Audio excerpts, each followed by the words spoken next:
people jump right to the imagery of marketing, like logos and business name and tagline. Those elements, that's marketing activity, it's not brand.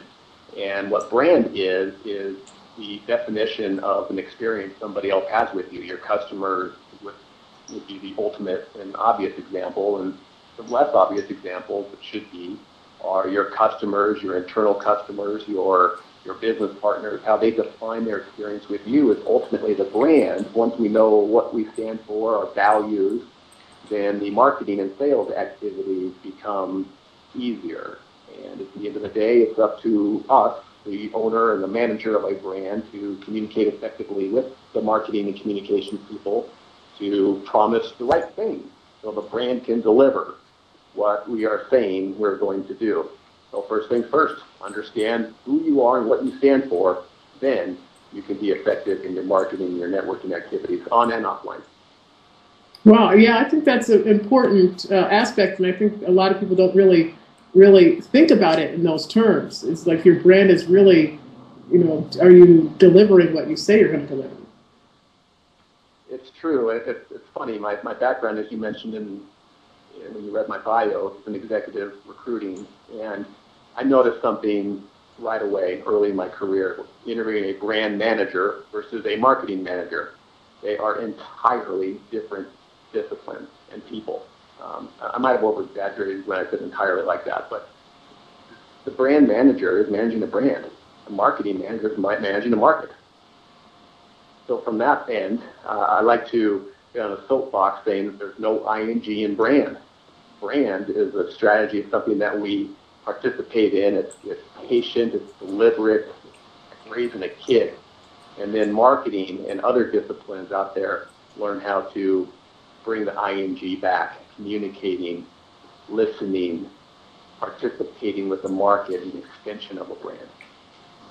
That distinction is a pretty big deal, I think, for business owners and individuals in their personal brand. I like that approach because in terms of it really puts more of a focus on the marketing. Yeah. And it puts it back on the brand. Authentic is key. We can say anything, right, B? We can say I can tell you I'm a rocket scientist. And I've interviewed enough rocket scientists where I could probably, you could believe me here on a phone conversation, but when push comes to shove, I'm not a rocket scientist, and my brand would be exposed. And marketing does the same thing. It shouldn't, but it has a bad reputation. Advertising does. The word false comes to mind. Number one, as a term associated with advertising, false advertising. Why? Well, people feel like they're being pitched to, marketed to, without the promise of that brand delivering as it should.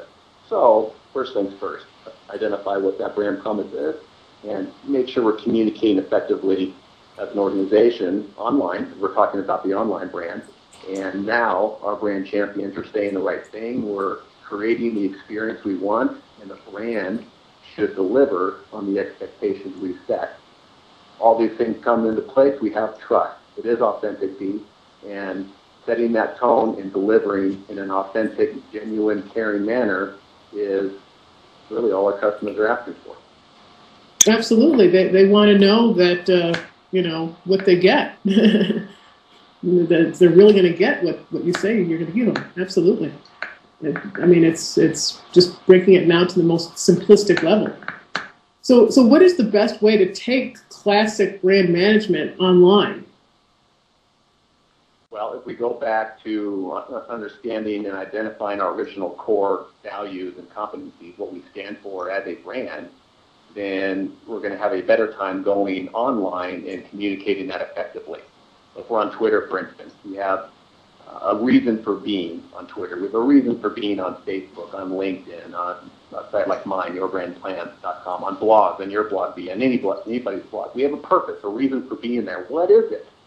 Once that's identified, then we can have that deliberate and authentic participation of who we are. On the surface, it seems easy and obvious. Of course I'm going to be who I am. But, when it really comes down to it, someone's looking for clients, looking for a job, looking for funding, whatever, when times are great and times are not so great, people tend to fall a wayside of what they actually stand for, and it happens all the time.